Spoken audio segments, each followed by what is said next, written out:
the times when I get frustrated being a female entrepreneur are not when I'm working. It's like when I'm at a party and somebody's like explaining to me like what entrepreneurship is.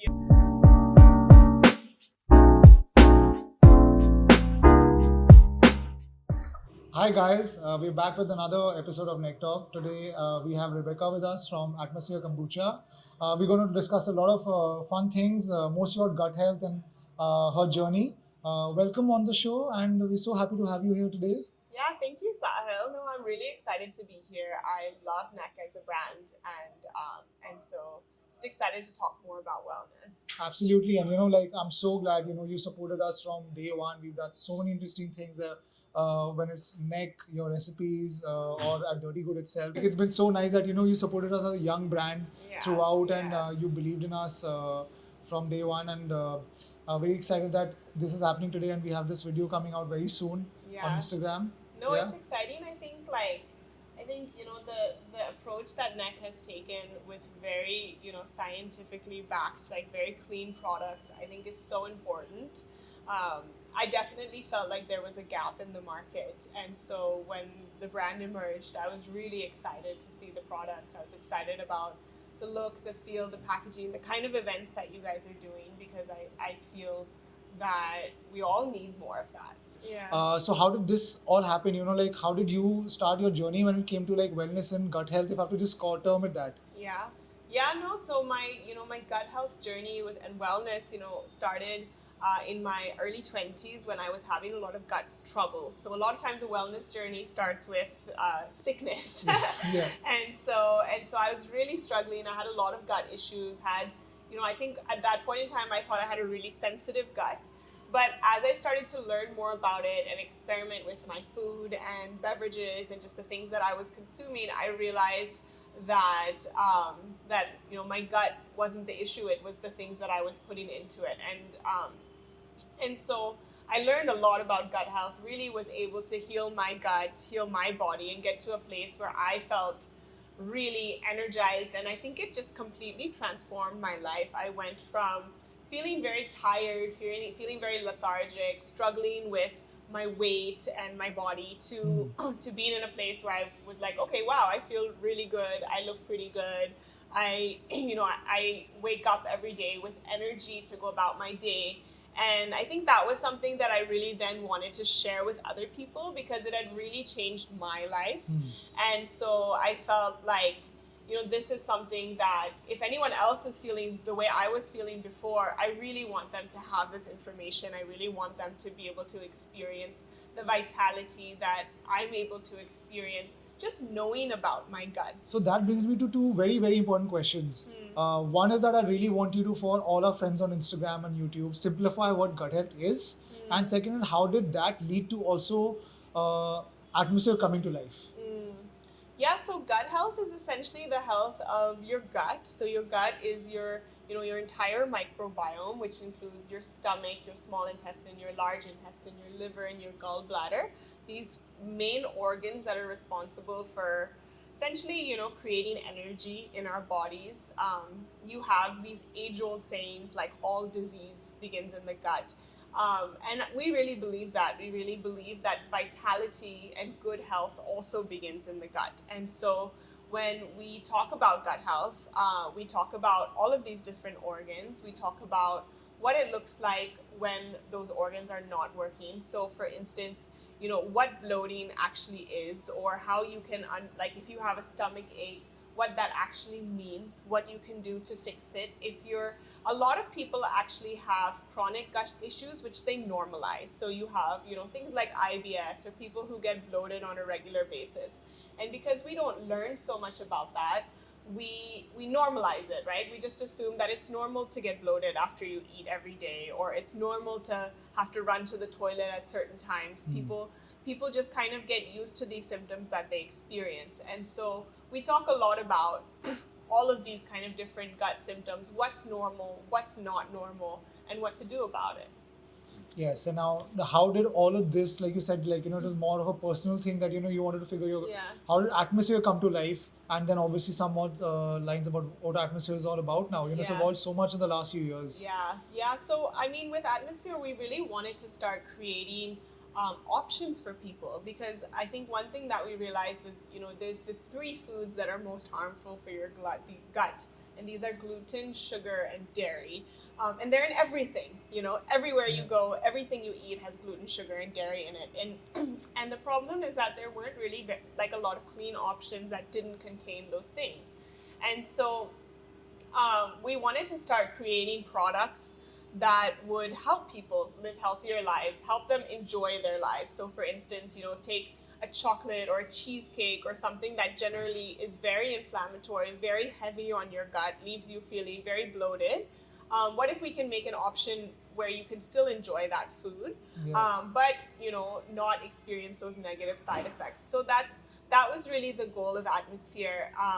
And we started, our first product was Kombucha, which is it's a gut super drink. It's full of probiotics. It's low in sugar. It's made with real ingredients. It's a great replacement for these other sugary drinks like Sprite and colas and all of that type of stuff. And so we we felt like that was a really great place to kind of start. And so the first couple of years we really focused on just the beverage side of the brand. And then in the last year, we've really started focusing more on more products, because that's something that our audience also was sort of asking us. They were like, okay, we've learned so much from you about gut health. We know what we're not supposed to eat, but we don't have things that we should be eating. And so that's when we started coming up with more products. Absolutely. I think, I remember you from the greener days, and, that was the first time I've had delicious kombucha. I think the transition to health is also choosing healthy should also be fun and interesting and delicious at the same time. It can't taste bad or can't be forced, I guess. Then I've obviously tried the pancake mix, and then, the amazing fudge at Dirty Good. So I really like how you have made like gut friendly options so that one can enjoy that more and more, whether it's a drink or whether it's an edible. How tough is it to manage that, because it's not easy, because when you said milk, sugar, gluten, it's very easy to make a brownie out of that, for example, right? And it will taste good. So you removing all of that and still making sure that it tastes great, or replacing a cola and making sure that like a blueberry Atmosphere kombucha is the most flavorful kombucha for me, at least. So how does that happen? Is it easy? Is it tough? It's definitely, I mean, it's not something that anyone can do. I think it's something that I have a lot of experience in, because I've worked as a chef. And I've always been, since I was a child, I've always been very into the kitchen, into making things. And so for me, I would say that aspect of it is one of the easier parts. But definitely, finding packaging, figuring out supply chain, figuring out shelf stability and stuff with these products is very challenging, because we're not willing to compromise on the health side of things to make things, for instance, shelf stable. So we have a lot of refrigerated products because we want people to have fresh food that's good, and we don't want to have to just put a bunch of preservatives in it that are going to destroy your gut just because this product can't handle temperature. And so that's where the business becomes really challenging. And how's the journey been, especially for, we're so happy that, again, it's a female-led team, both you and your sister. And Näck is also mostly female-led. We love that about the brand. So how's that been when Atmosphere growing, both of you also figuring Atmosphere out throughout the years, whether it's COVID, whether what it was as a smaller brand. Now, for me, it's a big known brand. So how's that journey been throughout? It's been, it's had its ups and downs, I think, like any startup journey does, So it's been a lot of fun. I think we've really enjoyed ourselves. It's also been very challenging. We've definitely had lots of hard days, lots of dark moments, lots of times when, we weren't sure if the brand was going to make it. But I think, overall, we've really just sort of focused on what we care about, what we believe in, and just trying to bring that day after day after day. So I do that, I remember you from your kombucha days, and kombucha is your marquee product, right? Can you just tell us more about what kombucha really is? I think it's very important for people to now find alternatives to colas and fizzy drinks, I guess. Yeah. And I'm sure people are making that switch, but for a larger audience, for them to understand what a kombucha Yeah. could be. Yeah, so kombucha is essentially it's a sparkling probiotic drink that's made completely from natural ingredients. So we use tea as a base. So we use green tea as a base, although it doesn't have a strong tea flavor. But the green tea gives you a lot of antioxidants and has a lot of health benefits of its own. We make the kombucha fizzy through fermentation, and that's how we also create the probiotics in the kombucha. So it is a fermented drink, although our kombucha at Atmosphere doesn't taste super fermented, but it does have a little bit of that kind of sourness to it. We then take that fermented green tea and we infuse it with like literally whole pieces of fruit or herbs or blueberries or whatever it is. So we don't use any flavors, any extracts. We use the real fruit, and then that then gets packaged into a bottle. So so it is a fermented green tea, but I really like to focus on talking about kombucha just as a healthy soda, healthy probiotic soda. It's sparkling, it's good for you, it makes you feel good. And that's, I think, the main reason why a lot of our customers come back again and again is because the way that kombucha makes them feel. Tell us about your personal life. Like I think it'd be great for us to know more about you and your sister. Yeah. And not too many people know till maybe probably Shark Tank yet, but you Yeah. have been born and brought up here Yeah. for the most amount of time. So I think that was in Missouri. So can you just Yeah. take us through that and what made you move to Delhi and all of Yeah. this? Yeah, so Ariella and I grew up in Missouri, and we grew up in like an old house on the side of the mountain that doesn't even have a road that goes to the house. So very much sort of in the jungle. We grew up living this super natural lifestyle. We didn't have a TV in our house. We didn't have phones, so our parents would just send us outside to play in the jungle. We would make tree houses, we would climb trees, we would climb up and down the mountain. That was sort of our childhood. If our parents wanted to get a hold of us, they would just go outside the house and scream, and we would come running home.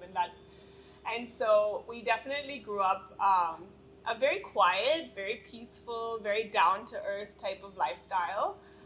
One thing that we did realize as we were figuring out what we wanted to do with our lives, and when we realized that we wanted to be entrepreneurs, that to the kind of business that we were interested in starting, there just wasn't enough of a market for that in a place like Missouri or even in a smaller city, which was why we ended up coming to Delhi. We'd always traveled through Delhi a lot growing up, so I think in India of all the cities, Delhi was the city where we felt the most comfortable.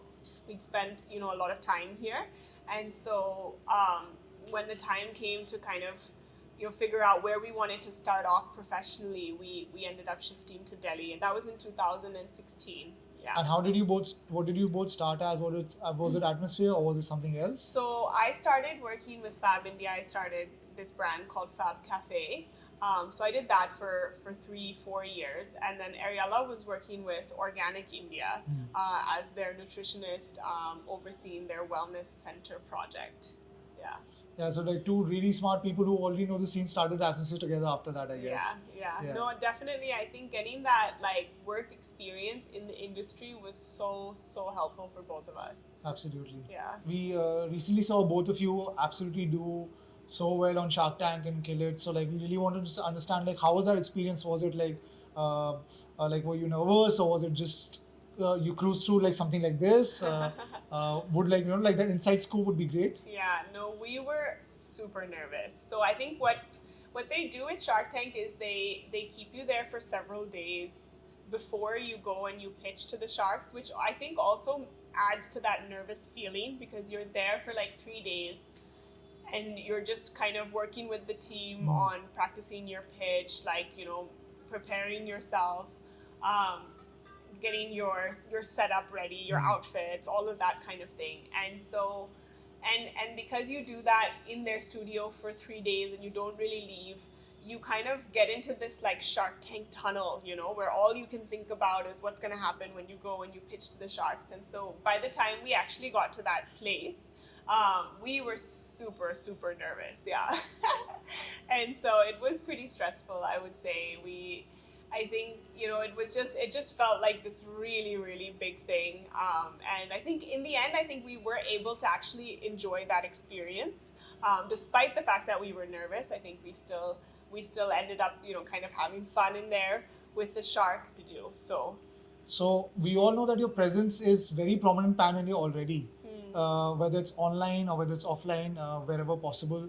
So being aired, did that help with like some sales or marketing of sorts? Yeah, it definitely helped. I would say it helped. Like we got a lot of new customers from the airing on Shark Tank. I think another big thing has just been even just in terms of the ease of doing business. When your brand has received that kind of PR, everything becomes a little easier. Is there anything that you'd like to share with like our friends online again of like how to approach business, how to approach a startup? Like, because you've given your full heart out to this concept of healthy living, gut health, and also atmosphere. So, if you'd like to share something on those grounds of like how to approach a business and grow with it. Yeah. No, I definitely think, I'll tell you, a lot of people get into entrepreneurship because they want to make money. And I think for us, that really wasn't our first goal. It was a secondary goal, but it wasn't the primary goal. And I think if that had been the primary goal, we wouldn't be here right now. So I think, when it comes to entrepreneurship, when it comes to starting a business, I think it's so important to find something that you're really, truly passionate about sharing with the world. That you're willing to do even if you don't make money the first couple of years, that you're willing to do even if it's really challenging and you're not sure if it's going to work out. Because I think, if you have that passion, you will show up day after day after day. You won't get as burnt out. And you'll be able to ride the wave of entrepreneurship, because it's not that you just get rich in a year. That's just not how it works for most people, for most businesses. And so you really have to have that strong desire to share what it is that you're sharing with the world, and to really believe that you are making something that people need. So what's next for you and the brand, and where you guys heading? Would love to know something. Yeah, no, so we have big plans this year.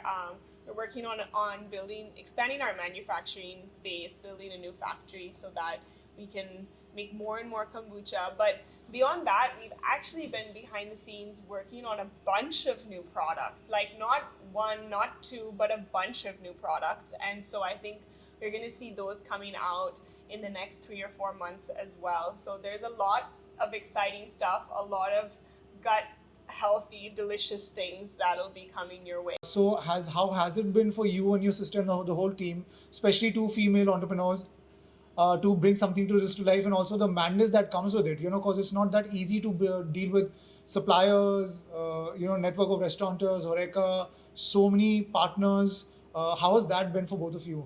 I think it's been, there's been a lot of challenges. There's been a lot of victories as well.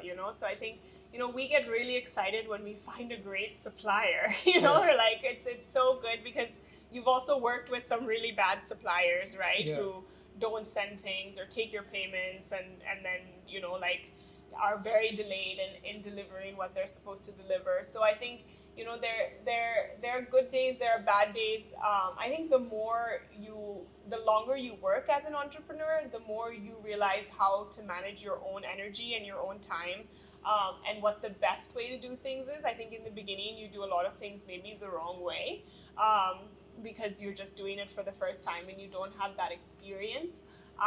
Overall, I feel like it's been an incredible journey. I feel like Ariella and I, as businesswomen, as entrepreneurs, have been able to kind of grow up with the brand, and that's been a real privilege to be able to do that, and to be able to for the brand to be able to also kind of absorb our mistakes, while at the same time giving us opportunities to grow.